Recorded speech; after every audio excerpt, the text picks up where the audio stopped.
novamente juntos. O programa Vida Além da Vida conta com o apoio cultural da Livraria Cultura Espírita União, situada Avenida Rangel Pestana, 233. Hoje nós temos o convidado Gerson Sistini, que nos vai falar sobre Ivone Pereira. Ele é professor de Biologia e fundador da Comunidade Espírita Cristã Consoladora. É autor dos livros Carmelo Grise, por ele mesmo, juntamente com Francisco Cândido Xavier, a condutora de sonhos, e Ivone, médium iluminado. Nosso Gerson conviveu com Ivone Pereira, né? Convivi, graças a Deus. Que responsabilidade, né? É muito grande, 15 anos mais ou menos. E o que é que você nos pode contar? As obras delas são 20, não é? São 20. Agora, nós gostaríamos de saber alguma coisa da sua vida, como ela era. Por exemplo, muita gente fala da vida, das particularidades de Chico Xavier. E Ivone, como era? E nós tínhamos um grande interesse de saber, porque já conhecíamos a obra dela, e ao chegarmos ao Rio de Janeiro, a primeira coisa foi procurar ter contato com Ivone. E assim que a vimos, ela representava tudo aquilo que imaginávamos, muito mais, porque é uma criatura de uma alegria, de uma vivacidade, algo assim difícil de descrever, porque é uma afinidade, é alguém que nós estávamos revendo, vamos dizer assim. Agora, você disse de uma alegria, mas ela tinha momentos depressivos, não tinha, Gerson? Exatamente, então nós pensávamos que ela pudesse ser uma pessoa muito austera, sempre séria, mas pelo contrário, ela é muito afável, ela gostava muito de conversar, de contar amenidades, então diferente do que se imaginava pelas próprias obras, que pensávamos que ela fosse assim uma pessoa que sempre triste, sempre achando o lado negativo das coisas, mas não era assim, não. Será que então, quando ela escrevia essas obras e que ela ia para o plano espiritual, porque ela não era só psicógrafa, não é? Não, será que essa tristeza que ela sentia era a tristeza de voltar aqui para a Terra? Talvez, porque ela tem a sua vida ligada muito às coisas do passado, até a memória do passado influenciou muito. Então, na sua infância, ela sofreu demais, porque ela não se reconhecia numa casa de gente pouco abastada, e ela se lembrava de uma escadaria maravilhosa, uma casa linda, e dizia que o pai dela não era aquele, e apanhou muito por causa disso. Pois é, talvez ela sofreu nisso. Então a tristeza dela seria isso. Ela não era uma pessoa da personalidade assim, triste. Não. Mas ela estava cerceada. Não? Cerceada. Ela estava sofrendo as consequências de atos do passado, então, consequências danosas, inclusive, né, para o seu próprio organismo. E qual era a mediunidade? Porque ela tinha diversas, não? E qual é a que mais se destacava? Se destacava mais a psicografia, que ela nos deixou os livros. Mas uma psicografia um tanto diferenciada, porque ao escrever um livro, ela tinha visto esse livro, essa história todinha no mundo espiritual em desdobramento, onde Charles, com a capacidade artística que tinha, então ele projetava a história, onde ela podia penetrar na história, reconhecer os personagens, o que facilitava sobremaneira a sua psicografia. Porque muita gente que leu os seus romances e suas obras dizem que talvez aquilo então não fosse psicografia, porque ela voltava e escrevia, ela estava num estado quase que sonambúlico, cataléptico, né? Exatamente, mas ela era psicografia sim, porque a mão corria com aquelas palavras difíceis e que o Charles dirigia, e nós vemos as diferenças de estilos, o Dr. Bezerra, o Charles, o Tolstói, então a gente vê que é psicografia sim. É psicografia. Embora ela tivesse noção da história antes, ela tivesse uma antevisão do que ia ser escrito, né? Quando Chico escreveu Paulo Estevão, também foi assim há 2000 anos, né? Isso. Como num telão. Isso. Ele via e depois escrevia. É o que nós ouvimos falar, exatamente. Agora, Ivone era muito categórica, se a gente pode usar essa palavra, ou brava. O que era? Ela era veemente nas coisas da doutrina espírita, né? Ela não deixava passar certas citações. Ela, quando dizia que Kardec está ultrapassado, ela ficava muito brava com isso. Então ela não gostava, dizendo, não, isso é ultrapassado, isso é falta de estudo, é falta de leitura, nós temos que ler mais os autores clássicos e ler a obra de Kardec todinha, com atenção. Então era isso que ela ficava, ela não gostava. Então, ela podia ser chamada hoje uma pessoa radical, porque muitos acham que esta personalidade da pessoa espírita é quase que ser radical.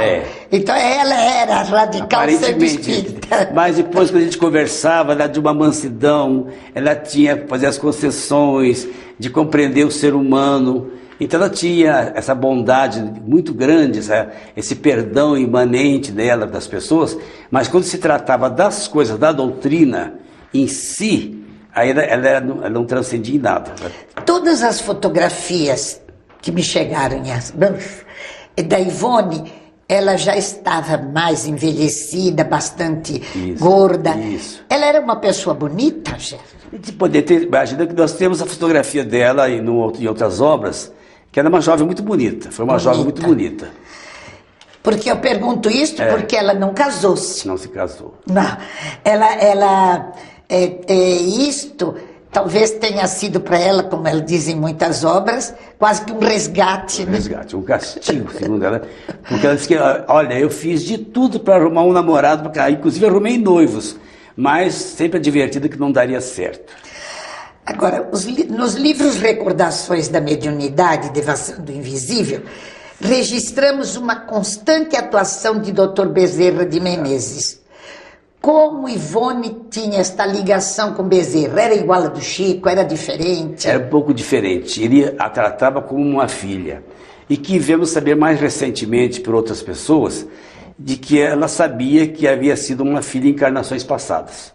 Então, ele tinha uma atitude paternal, tanto quanto o Charles, mas mais direto. E eu dizia, dona Ivone, mas o doutor Bezerra parece fácil assim para você. Ela falou, para mim é fácil, parece. Ele dá o receituário todo, quando precisa, ele vem logo. E a obra que eu me senti mais à vontade foi quando escrevi A Tragédia de Santa Maria. É belíssima, né? Porque ali ela dedica à juventude, falando, foi a obra mais prazerosa, foi a época que eu me senti mais feliz nessa vida de infelicidades, foi o momento mais feliz da minha vida. Porque ela viveu também nessa vida. Quase que quantos livros dela, ela foi personagem do livro? Que a gente sente, sabendo a trilogia, né? Que é Nas Voragens do Pecado, O Cavaleiro Lumière e Dama da Bretanha. E também no livro Sublimação, aquela história de Nina, o conto, aquela cigana andaluza, até que eu coloquei no livro, foi personagem que depois ela veio reencarnar naquele mesmo lar, na última encarnação que se passou entre Espanha e Portugal. Essa da reencarnação de Nina é belíssima também, né? Bonito. Todas. A gente fica achando assim, como um médium vivendo dentro deste processo passado, presente e vivendo intensamente como ela, esta conduta, até será que não é isto que fazia dela uma pessoa estável, emocional, né? Como todo médium, né, tem esse problema, né, essa instabilidade, né?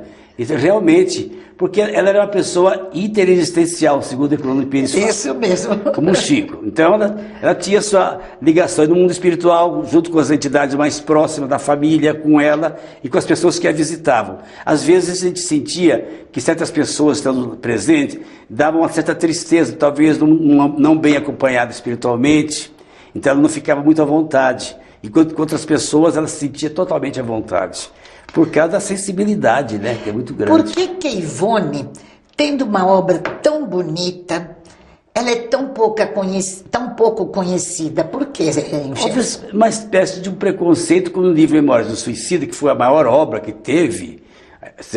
É a quinta obra mais importante espírita do século XX, segundo os jornalistas fizeram aquela avaliação, né? E Nosso Lar pegou o primeiro lugar. E o Memórias do Suicida pega o quinto lugar. Essa obra, segundo Emmanuel, foi uma das obras mais importantes que tivemos do século XX mesmo. O próprio Emmanuel falando através do Chico. Essa obra mostra assim, ângulos um tanto difíceis de nós entendermos, um sofrimento muito grande no Vale dos Suicidas. Então, assustou muita gente. Mas depois os romances foram muito mais suaves.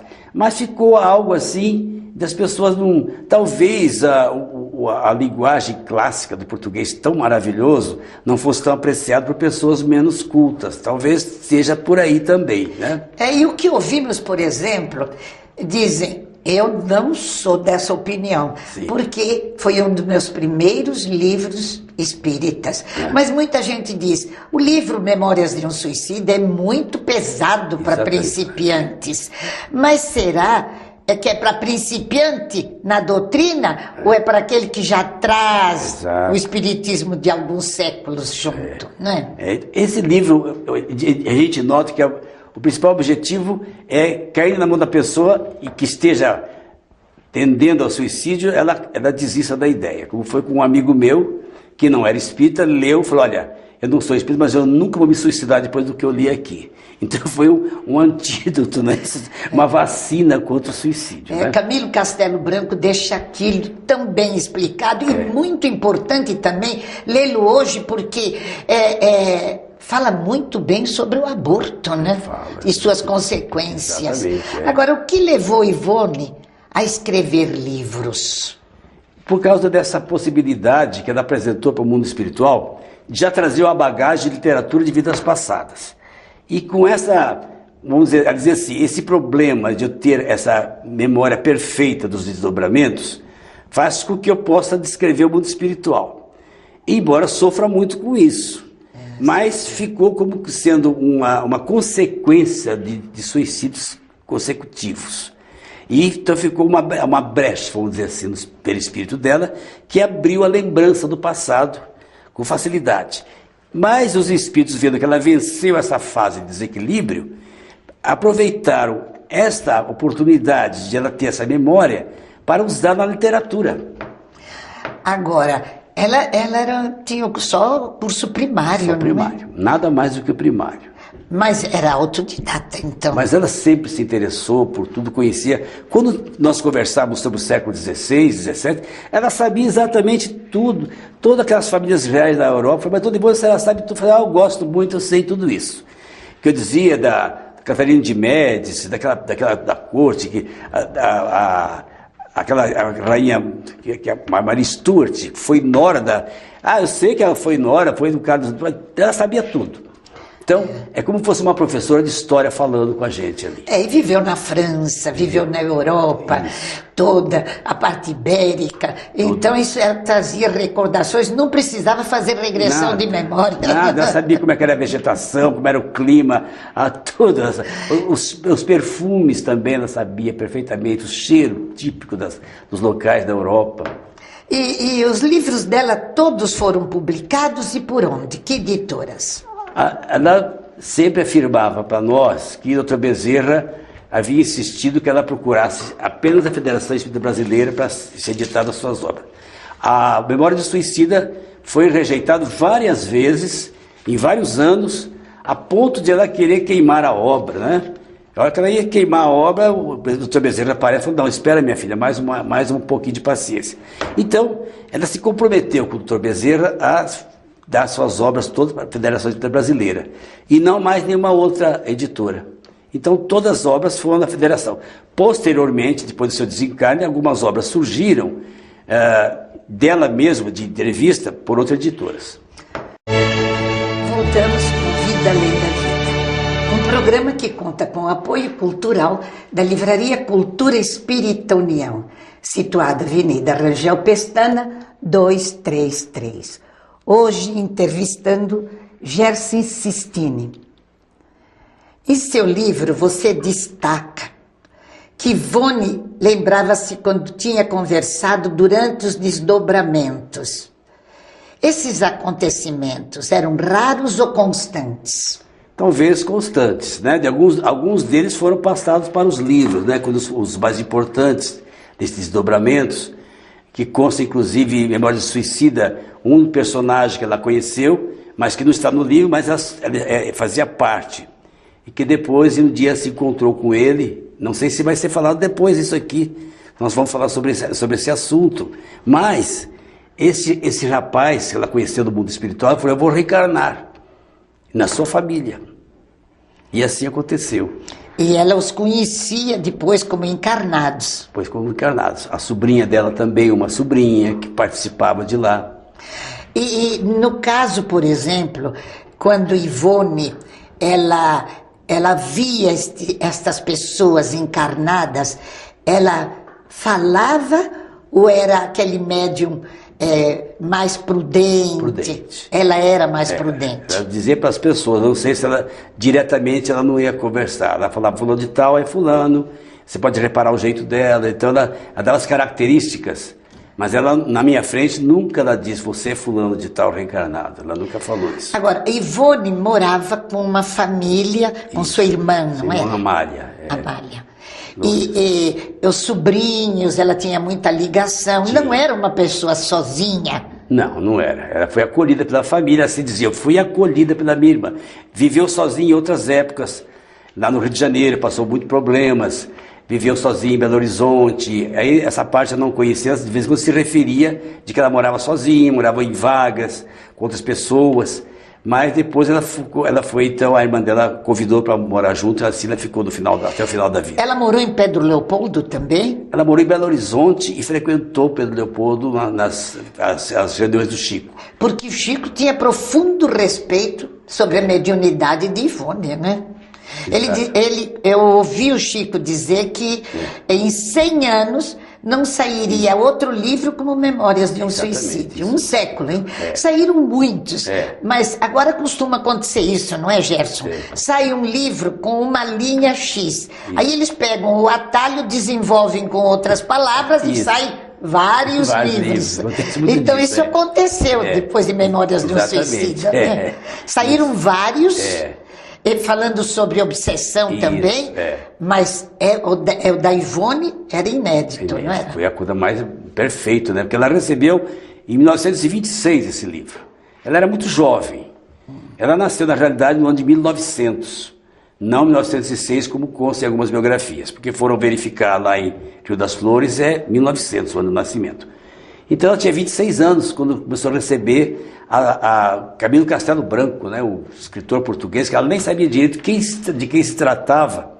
E aqueles escritos, né, pungentes, aquela dramaticidade, lembra muito a Divina Comédia, né, de Dante Alighieri, o inferno, aquelas descrições do inferno, né? Então ela guardou aquilo tudo. Porque ela mesmo duvidava, mas esse Camilo Castelo Branco, será que ele está falando a verdade mesmo? Foi isso mesmo que aconteceu? Que prudente. Hoje nós observamos, sai um livro por mês, por exemplo. Há autores que o livro sai como fornada de pão, né? Exatamente. Agora, a Ivone tinha o cuidado de ver, revisar e se submeter à revisão da FEB, né? Exatamente. Várias revisões, ela mesma fazia as revisões, ela esperou, por exemplo, Memória de Suicídio, esperou todos esses anos. Ela tentou levar a federação para publicá-lo e não aceitaram. Depois ela viu que eles tinham razão, que faltavam algumas coisas para serem feitas. Então, o que ela achou que no início tinha sido uma coisa ofensiva, foi que ela só podia agradecer ao presidente da FEB na época, que não aceitasse, porque ainda faltavam algumas coisas daqueles livros. Então ela aceitava a possibilidade de se revisar, de se melhorar. A gente nota isso na obra de Kardec. O Livro dos Espíritos teve uma edição definitiva depois de alguns anos, né? A primeira edição foi pequena, foi de 500 questões. Já a terceira edição é a que nós conhecemos aqui no Brasil. Há uma refusão. O Evangelho no Espiritismo também foi a mesma coisa. Então a Ivone teve esse cuidado que teve o codificador também, de revisar, de melhorar. A segunda edição de Memórias de Suicida foi revisado pelo espírito de Leon Denis. E até o prefácio da segunda edição. E Leon Denis foi convocado. Ela contou que ela um dia falou: Leon Denis, você disse que ajudaria aqueles que estavam mais próximos da doutrina. Vem me ajudar nesta obra. E ele foi e ajudou. E deu todo aquele acabamento doutrinário no Memórias do Suicida. Memórias do Suicida devia ser realmente estipulado em todos os grupos de estudo, não é? Sim, verdade. Porque tem livros dela sobre obsessão fantásticos. E ela tinha um trabalho de desobsessão também muito bonito. Você assistiu a alguns? Não cheguei a assistir nada. Nenhuma sessão. A época que eu conhecia, ela já não trabalhava mais em sessões. Ela fazia o trabalho em recolhimento à noite, e atendia as pessoas, E ela fez muita desobsessão dessa maneira, em desdobramento, mas sem grupo, sozinha. Então ela tinha os amigos que ela havia convertido, que eram antigos obsessores, que era uma equipe maravilhosa que ajudava muito, eram grandes amigos.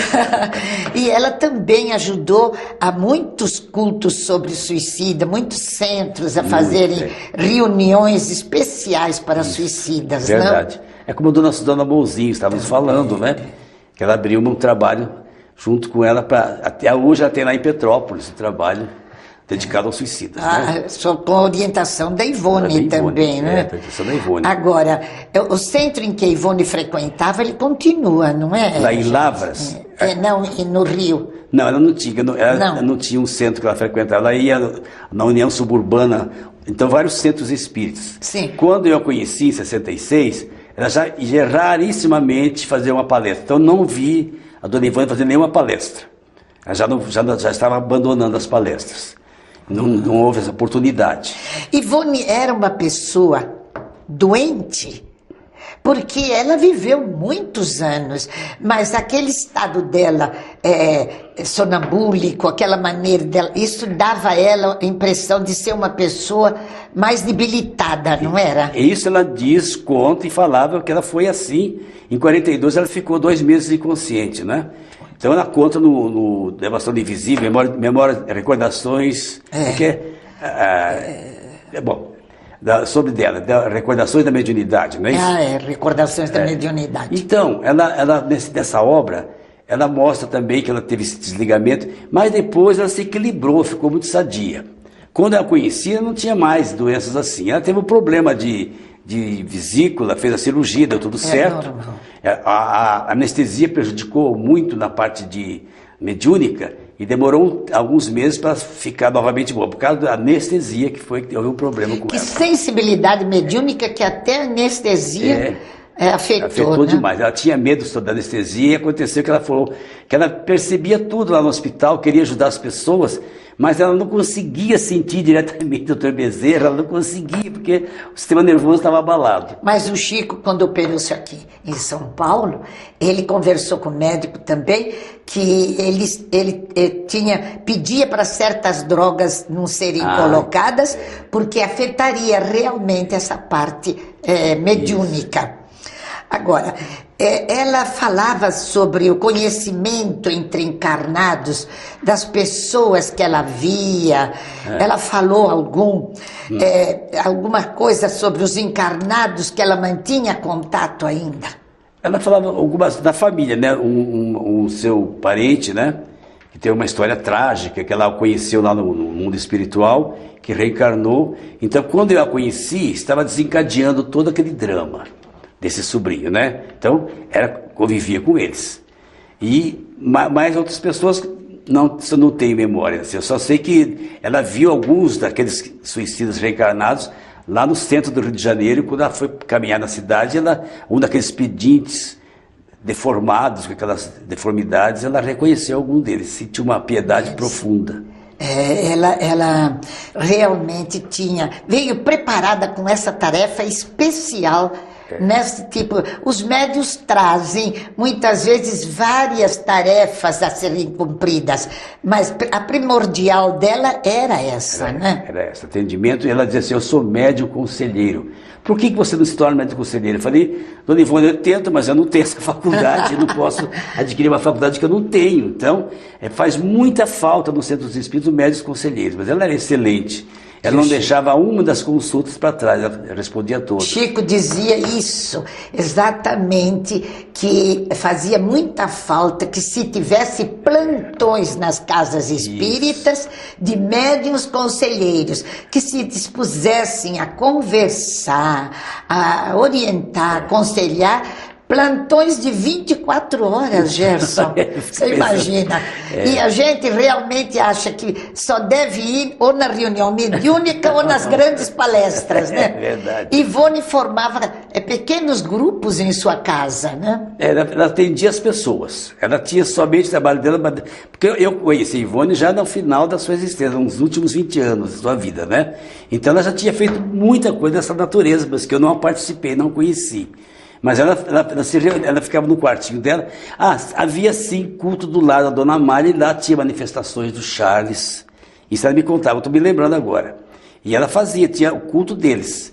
Dava ritual, então tinha uma intimidade. A Dona Amália tinha profundo respeito ao Charles. Ela dizia que quando manifestava Charles, ela se sentia assim, tão bem amparada, que era uma coisa fantástica. Que beleza. A Ivone tem uma vida tão rica que meia hora de programa é insignificante para nós falarmos sobre a vida de Ivone.